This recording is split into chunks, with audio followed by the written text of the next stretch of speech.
In Ahmedabad, amidst the hustle and bustle of its streets, lies a hidden reality. For many children here, life is a constant struggle against the odds. Migration, desperation, deprivation. These are the harsh realities faced by countless street and slum children, their dreams overshadowed by the harshness of their everyday existence. But when the gap between dreams and reality begins to narrow, a beacon of hope emerges in the form of a small NGO called Dot to Drawing. नमस्ते, मेरा नाम doctor Jay Shirpara है। By educational qualification I am dental surgeon and clinical psychologist. Professionally फिलहाल मैं education field से connected हूँ। ये शुरुआत मेरे और विपुल से हुई। हम दोनों ही सबसे पहले फाउंडर रहे इस एनजीओ में। जब हम लोग स्कूल में पढ़ते थे, उसके बाद जब हम लोगों ने कॉलेज शुरू की, तब हमारी फाइनेंशियल कंडीशन काफ़ी वीक थी, फाइनेंशियल स्टेबल नहीं थी हमारी फैमिलीज। तो उस वक्त हमने काफ़ी इंस्टीट्यूशंस और ऑर्गेनाइजेशन से स्कॉलरशिप या फिर सोशल हेल्प रिसीव की थी। उस समय एक ही विचार था कि एक दिन हम बड़ा बनेंगे और जिस तरीके से इन्होंने हमारी मदद की है, हम भी किसी ना किसी की ज़रूर मदद करेंगे। उसके बाद जब हमारा कॉलेज कंप्लीट हुआ, हम लोगों ने अपने करियर की शुरुआत की, धीरे धीरे स्टेबल होने लगे और फिर वो ख्याल वापस से दिमाग में आया कि अब वो वक्त आ चुका है कि हम लोगों की मदद करें, चाहे एक बच्चे से ही क्यों नहीं, पर मदद पॉसिबल है। फाइनेंशियली ही मदद हो ऐसा भी ज़रूरी नहीं है। हम लोगों को गाइड कर सकते हैं, मेंटर के फॉर्म में उन्हें हेल्प कर सकते हैं। वैसे तो सोशल इश्यूज काफ़ी सारे थे, बट एंड में हम लोगों को लगा कि लोगों की थॉट प्रोसेस अगर बदल दी जाए, लोग जिस हिसाब से सोचते हैं वो सोच को अगर बदल दिया जाए, अगर दुनिया में थॉट प्रोसेस में रिवॉल्यूशन आ जाए, तो शायद दुनिया की सारी प्रॉब्लम्स अपने आप ही सॉल्व हो जाएगी।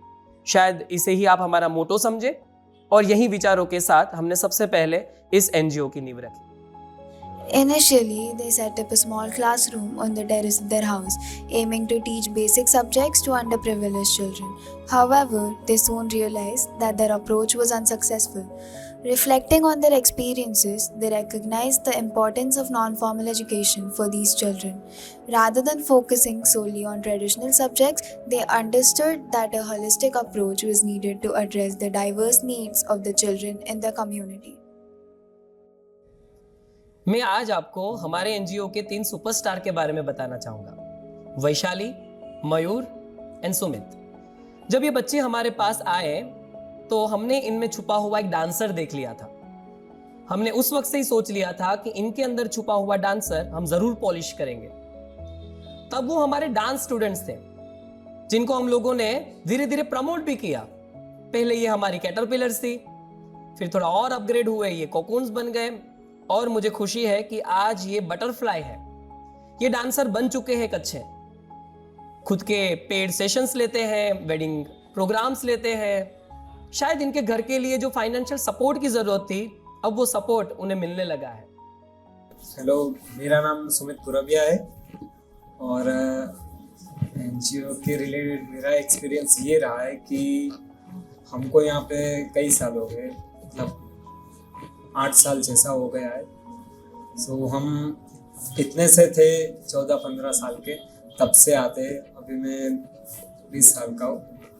तो मतलब पहले यहाँ पे स्टूडेंट मैं रहा हूँ और इसके बाद यहाँ पे डांस टीचर बना। सो तब तक की जो यात्रा बोल सकते हैं उसको, जो सफ़र बोल सकते हैं, वो बहुत ही अच्छा रहा है और काफ़ी कुछ सीखने को मिला। હાય, મારું નામ પરમાર મહેલ છે એન્ડ હું 19 ફેબ્રુઆરી 2017 આ NGO dot to doing foundation કરીને એક છે, તો એમાં હું અંદર એન્ટર થયો એન્ડ હું સ્ટાર્ટિંગ સ્ટુડન્ટ તરીકે આવ્યો છું। એન્ડ મારાથી પહેલેથી એવું રહેલું છે કે મેં કોઈના જોડે ટ્રેનિંગ નહીં લીધી, પર્સનલ ટ્રેનિંગ નહીં લીધેલી। તો ત્યારથી જર્નીમાં એવું છે કે નવા લોકોથી મને જાણવા એન્ડ શીખવા મળ્યું છે અહીંયા એનજીઓ પર આવીને। અને કેવી રીતે લેંગ્વેજ છે, તમારી બોડી લેંગ્વેજ કેવી રીતે છે, એટીટ્યુડ, ગ્રેટિટ્યુડ, એ અહીંયા આવીને મને જાણવા મળ્યું। અને જેવા પરિસ્થિતિમાં લોકો અહીંયા રહે છે, જેમણે કંઈક શીખવું છે, બટ શીખવા માટે એટલા એમની પાસે પૈસા નથી કે જે લોકો બહાર જઈને શીખી શકે। તો એક એનજીઓ એ મને આપ્યું છે એન્ડ મારા તરફથી અહીંયા એક્સપિરિયન્સ તો બહુ વધારે છે જે હું શબ્દોમાં ના કહી શકું, બટ એક છે કે હું અહીંયાથી બહુ બધું શીખ્યો જે અત્યારે મને કામ આવે છે. હું અહીંયા રહું કે ના રહું, બટ મને ખબર છે કે હું આગળ જતા બી આને એક નામ આપી શકું છું. Nana, Kevin. Kevin. Kevin. Kevin. Kevin.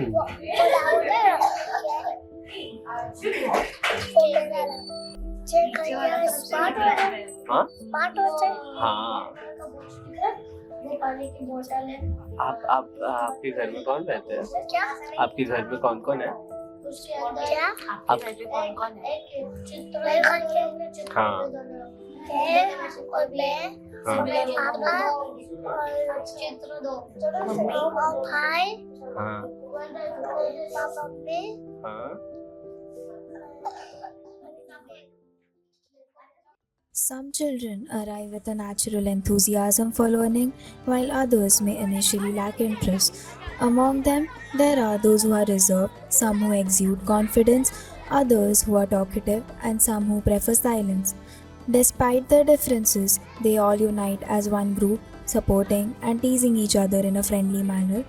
When they enter the center, their gestures like namaskar or prayer reflect their respect for the learning environment.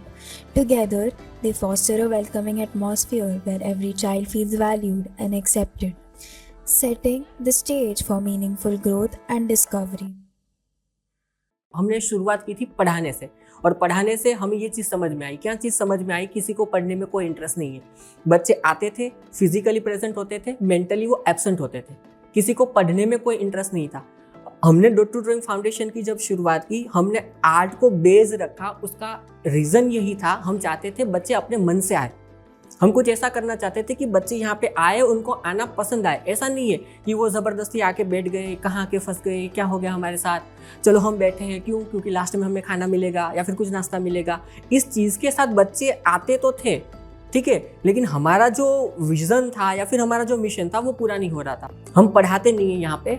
हम यहाँ पे क्या करते हैं, हमारा जो मेन जो वो था, वो बोलते हैं ना एक वो प्रोसेस, मेटामॉर्फोसिस. आपने देखा होगा हमारा जो लोगो है, लोगो भी हमने वही रखा है. लोगो भी मैंने ही डिज़ाइन किया था अपने हाथों से ही. हमारा ऐसा मानना था कि जैसे एक इल्ली होती है, ठीक है, उसका जो तितली बनने का सफ़र है वो कैसा होता है कि पहले वो एक कोकून बनेगी, कोकून में से फिर वो उसको पंख आएगी और फिर वो उड़ेगी.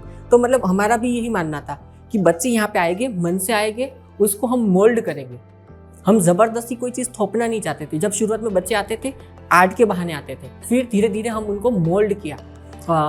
जैसे कि स्पिरिचुअल कुछ चीज़ें करवाई, साथ साथ में पढ़ने की, हिस्ट्री की है या फिर साइंस की कोई चीज़ें हैं, स्टोरी टेलिंग हो गया या फिर मार्शल आर्ट हो गया. इस तरीके से मल्टी डायमेंशन में वो बच्चों का ग्रोथ कैसे हो सके, यही हमारा मकसद था. तो हमारा ऐसा मानना था कि यहाँ पर जो भी बच्चा आएगा हम फाइंड करेंगे वो किस चीज़ के लिए बना है. इसके लिए हमने साइकोलॉजी एक सब्जेक्ट यहाँ पर ऐड किया. मतलब सब्जेक्ट नहीं है, बच्चों को नहीं पढ़ाते हम, ये हमारा रिसर्च का विषय था. हमने 5 साल तक तो रिसर्च किया इसके ऊपर. मेरे जितने भी फ्रेंड्स थे साइकोलॉजी के साथ जो कनेक्टेड थे, उनको मैंने बुलाया, एक सिस्टम डेवलप किया. हम क्या करते हैं, उनके IQ test, interest test, personality test, ये सारी चीज़ें यहाँ पर होती है और फिर वो हमें सजेस्ट करते हैं कि इस बच्चे के साथ हमें क्या करना है.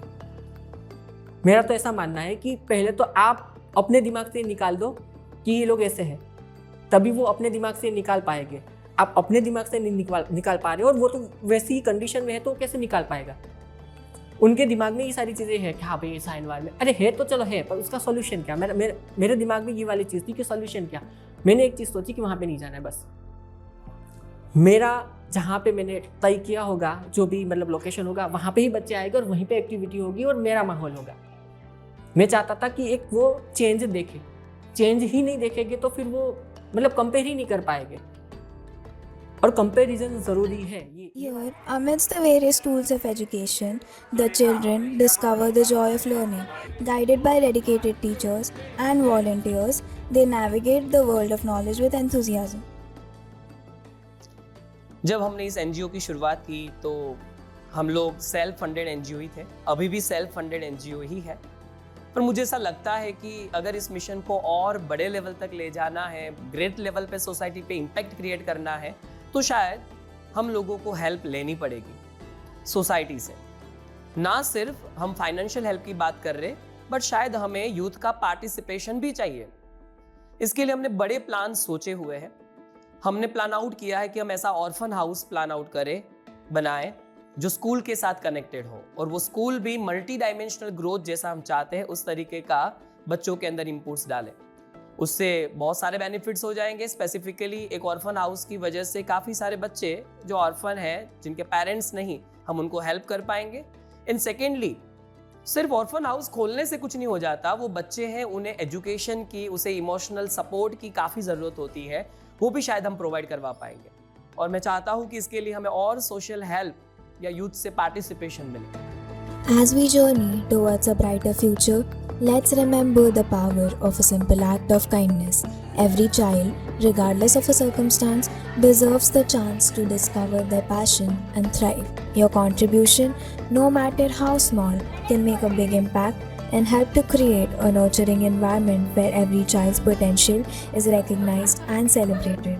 Join us in this journey and help us make a lasting impact on generations to come.